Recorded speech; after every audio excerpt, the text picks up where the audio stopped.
My mum and I moved into a little house. It was old and battered with creaky floorboards.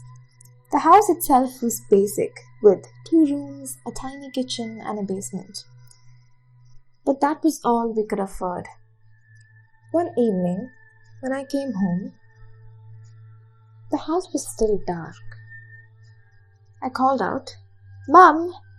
and heard her sing-song voice say, "Yes, dear," from one of the rooms. "I'm hungry," I called out. "Just a moment, darling, I'll be there," she said. And so I waited, playing with the ball, pitching it against the wall. I always try to make noise. I either turn up the TV on high volume or tap the spoons and saucers loudly against the tables. Mum hates it. I never told her why I do it though. She's grown tired of asking. But let me tell you, I do it to block out that voice. The voice that calls out from the dreary basement. It is pitiful and low. It cries at times, groaning. I swear, sometimes I can even make out a feeble whisper. A whisper that says, "Help me, help me."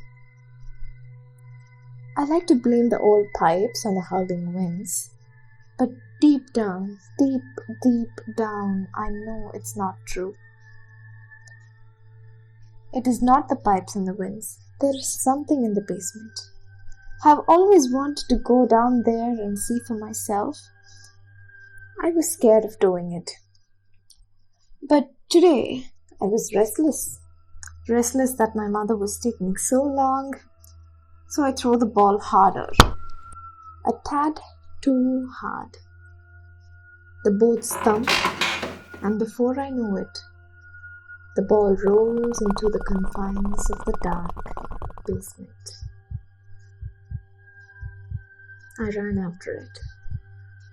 As my eyes adjust to the dark, I see him, the little boy. His eyes are dark and tears run down his face that is pale and freckled with scars. He seems so tiny and so small, about 6 years old, and then my eyes move down his body. I scream. He has no limbs. The boy has no hands and no legs.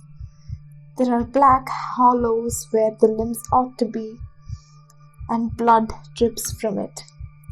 Slick, red blood. Drop by drop onto the floor, forming deep pools underneath him.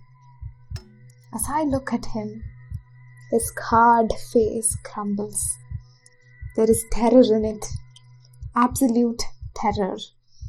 He starts crying, and the whispers start again. Frantic whispers. "She's here, she's here, she's here. She's coming for you. She won't let you go. You're stuck too." The boy looks at me and tells. I'm scared. I'm frozen. But not of the boy. A shadow darkens the doorway. Is it my mother?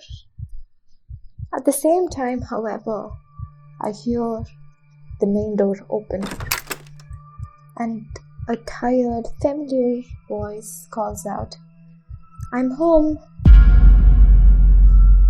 If my mother is just home, then who is this? Who is this that stands behind me?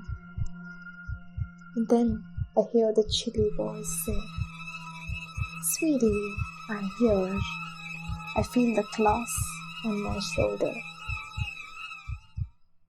The next thing I can remember after the incident is lying on the hospital bed with no arms or feet.